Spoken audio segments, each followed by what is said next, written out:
আৰে প্ৰবে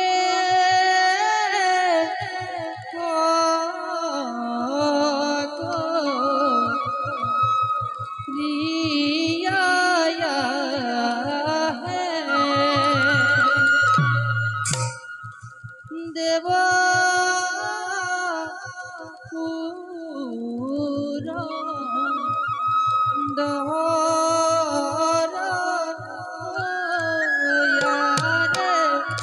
প্ৰবে কো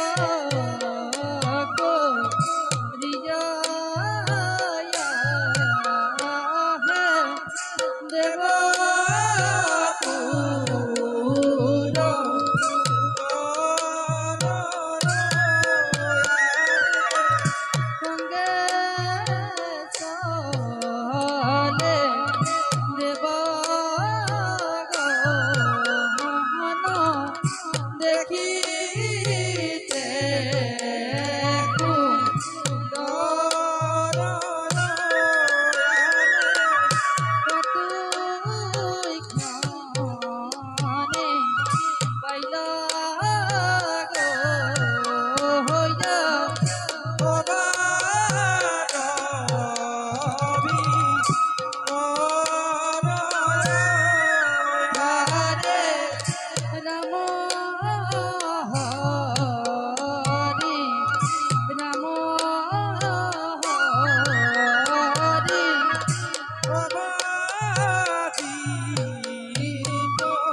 অমৰ মণ্ডলী দেৱৰাজ ইন্দময় অধিপতি সৰগধামৰ বিধাতাই সৰ্জন কৰি অৰ্পণ কৰিলে সৃষ্টিৰ ৰক্ষাৰ ভাৰ অমৃত পান কৰি অমৰত্ব লভিলো যদিও ৰাখিব পৰা নাই দেৱতাৰ গৌৰৱ কতবাৰ দৈত্য দানৱৰ হাতত পৰাজয় স্বীকাৰ কৰি অশেষ লাঞ্ছনাত ভুগিছো আমি দেৱতা সমাজ দেৱৰাজ কিয় এনে দুৰ্বল চিন্তাত দিছে প্ৰশ্ন সুখৰ পাছত আহে নিয়ম জগতৰ আন্ধাৰৰ পাছত পোহৰ অৱশ্যেই নামে বৰ্তমানতো আমি সুখতেই আছো আৰু দেৱৰাজ সৃষ্টি স্থিতি প্ৰলয়ৰ গৰাকী যিজন সিজনৰ অপাৰ কৰোণা আমাৰ ওপৰত তেনেস্থলত কোনে কৰিব পাৰে দেৱতা সমাজক অপকাৰ দেৱৰাজ বৰুণ দেৱে উচিত কথাকে কৰিছে বকা ৰুদ্ৰ নন্দন কাৰ্তিকময় দেৱ সেনাপতি যেতিয়াই হ'ব প্ৰয়োজন প্ৰবল ধুমুহা বুৱাই যোগ্যতা দিম পৰিচয় কত শত দৈত্য দানৱে ৰুদ্ৰ মূৰ্তি ধৰি পৰাজিলে আমাৰ কতবাৰ আমি দেৱতা সমাজে ভিক্ষাৰী বেশেৰে ফুৰিছো অনাই বনাই ত্ৰিদেৱৰ আশীষ ধন্য হৈ বাৰে দৈত্য দানৱে দেৱতাৰ কৰ্মত ঘটাই ব্যাঘাত সেয়েহে সততে সংশয় ভাৱ হয় মোৰ অন্তৰত দেৱৰাজ ভৱিষ্যতৰ চিন্তা পৰিহাৰ কৰি বৰ্তমানৰ কথা চিন্তা কৰাতে উচিত বুলি মই ভাবোঁ আজি অমৰাৱতীৰ চৌদিশে দেখো মাথো আনন্দৰ কিৰণ যদিওবা দৈত্য দানৱে বাৰে বাৰে আমাক কৰে পৰাজিত তথাপিতো অসুৰৰ সেই ক্ষণস্থায়ী বিজয়ে কৰিব পৰা নাই দেৱ সমাজক অপকাৰ গতিকে দেৱৰাজ মিছাতেই নহ'ব স্থিৰ দেৱৰাজ তোমালোকৰ প্ৰমোদ বাণীত আনন্দিত মই তথাপিও দেৱগণ কিয় জানো মোৰ মন নহয় উজ্জ্বল দেৱৰাজ যদিহে এতিয়াও সংশয় ভাৱ আছে আপোনাৰ মনত কৰো এক নিবেদন অনুমতি দিয়ক কোৱা কাৰ্তিক আনন্দৰে দিছো অনুমতি। দেৱৰাজ, সমগ্ৰ দেৱতা সমাজ আমি একত্ৰিত আয়োজন কৰোঁ এক বিষ্ণুৰ যজ্ঞ। যজ্ঞ সম্পন্ন হ'লে অমংগলৰ চিহ্ন মাত্ৰ নাথাকিব এই অমৰাৱতীপুৰত। ধন্য ধন্য কাৰ্তিক, উচিত পৰামৰ্শ কৰিলা পদাম। অচিৰতেই কৰিম আমি বিষ্ণু যজ্ঞ আয়োজন। শুনা শুনা দেৱগণ, দেৱৰাজ, থাকিবা সষ্টম সদা শত্ৰুৰ প্ৰত্যুত্তৰ বাবে। তাৰ বাবে নহ'ব চিন্তিত। আমি যদি কোনো শত্ৰু অমৰাৱতীৰ দিশে অৱশ্যেই তাক কৰিম বিনা। বখানো তোমালোকৰ অতুলি বীৰত্ব। অজেয় বীৰ কাৰ্তিক, যাৰ সেনাপতি বৰুণ, পৱন, যম আদি মহা বীৰগণ, যাৰ সহস্ৰ, সেই দেৱৰাজ ইন্দ্ৰ কিয় হ'ব চিন্তিত কাৰণ। তেন্তে দেৱগণ, দেৱৰাজ, আজিলৈ সভাখন ইমানতে কৰোঁ সমাপন। ভাল দেৱৰাজ।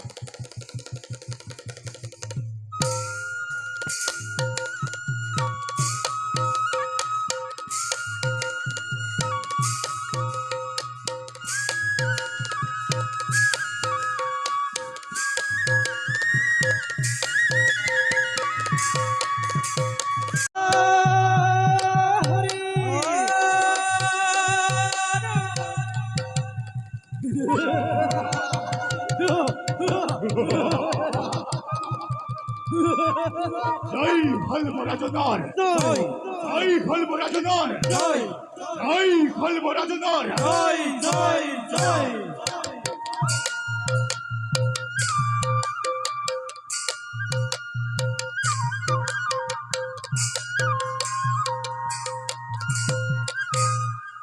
আরে প্রবে কয় ওভার মাঝে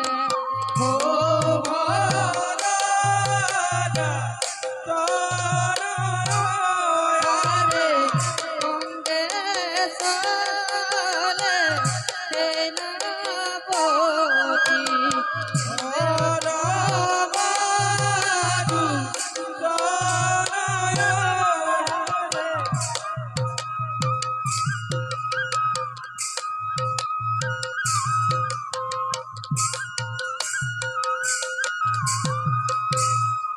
আরে কত ক্ষণে পাইলা গয়া ভভার আরে রাম হরি রাম হরি ভুলালি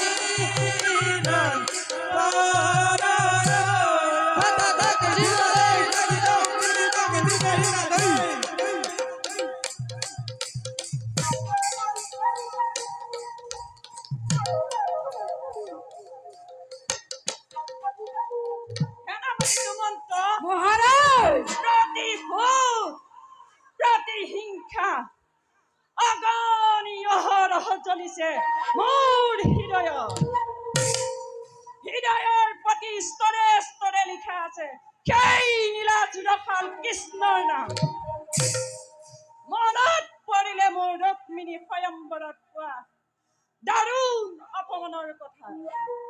শৰীৰত সৃষ্টি হয় তীব্ৰ উৎকণ্ঠনা, বকত জ্বলে অনল দপ দপ কৰি, আৰু তাৰ লেলিহান খিৰাই খিৰাই চৰখাৰ কৰি তোলে সমগ্ৰ বিশ্ব। কৃষ্ণৰ বাবে পালো সিদিনা ভীষণ অপমান। মহাৰাজ, পাও যদি আদেশ আপনাৰ এই মুহূৰ্তত কৃষ্ণক পৰাজিত কৰি অৰ্পণ কৰিব পাৰো তব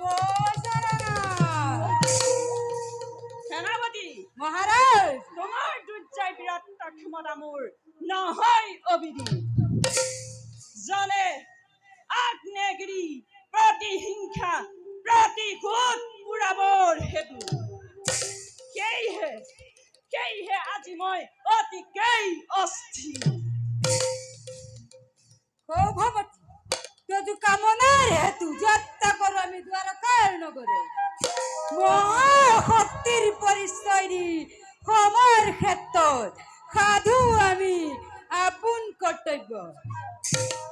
মহাৰাজ আছে মানে যত সৈন্য সৌভ ৰাজ্য আপেক্ষিছে মাতি পাব আদেশৰ বাবে ধ্বংস যজ্ঞৰ সূচনা কৰি দ্বাৰকাৰ নগৰে যদু বংশ ধ্বংস কৰোৱে ধৰণীৰ পৰা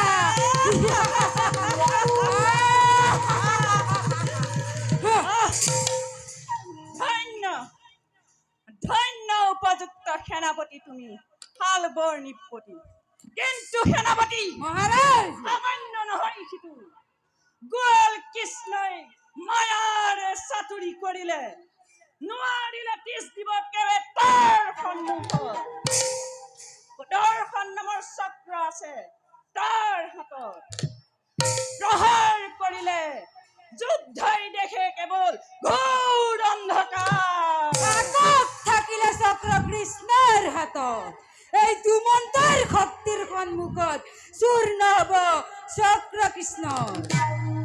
মহাৰাজ বুদ্ধি আৰু বিচক্ষণতা আপোনাৰ সময় কক্ষ নাই কোনো সেই কথা অস্বীকাৰ নকৰো সেনাপতি, কাৰণ জৰাসন্ধৰ ভয়ত তস্তমান হৈ আশ্ৰয় ললেগৈ কৃষ্ণই মথুৰাৰ বাসীখনে সমুদ্ৰৰ মধ্য। সেই হেতু নিন্দাবাণী পৰিহাস কুৎসাহ ৰত্নাক প্ৰয়োগ কৰে আমাৰ ওপৰত আৰু কৃষ্ণক ইষ্টগুৰু জ্ঞান কৰা মানৱসকলে আমাক কৰে তিৰস্কাৰ। উত্তপ্ত উত্তপ্ত উত্তপ্ত শৰীৰ মোৰ কৃষ্ণ ৰক্তৰে কৰিম শীতল।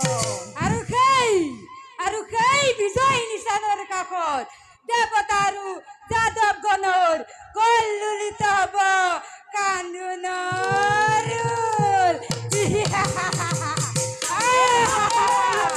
দেৱতা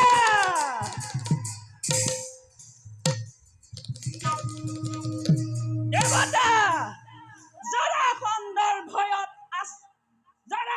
ভয়ত তস্তমান হৈ আশ্ৰয় ললেগৈ কৃষ্ণই মথুৰাৰ বাসীখনে সমুদ্ৰৰ মধ্য। কিন্তু কাল যৌৱনৰ দৰে পৰাক্ৰমী যোদ্ধাক চালনাৰে নিৰ্মম ভাৱে ঘটালে পতন। অদ্বিতীয় মহান পুৰুষ বুলি সি জগতত দিয়ে পৰিচয়। সঁচা কথা মহাৰাজ, পৃথিৱীৰ মূৰ্খ মানৱেহে দেৱৰ দেৱতা বুলি কৃষ্ণক কৰে অৰ্চন বন্দন আৰু আমাক সি নীলজ্জাৰ বৰ্বৰ বুলি পদে পদে কৰে উপহাস। কৃষ্ণ কৃষ্ণ কৃষ্ণ কৃষ্ণ কৃষ্ণ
এই দিনহীন সহা বিপদ সহস্ৰ প্ৰণিপাত কৰিব গ্ৰহণ।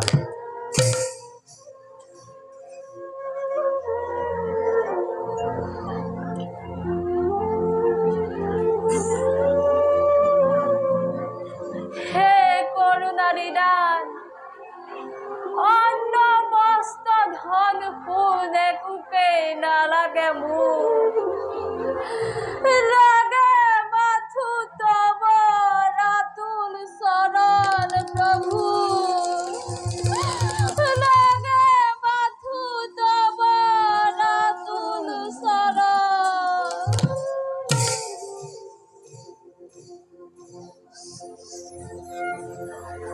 হৰি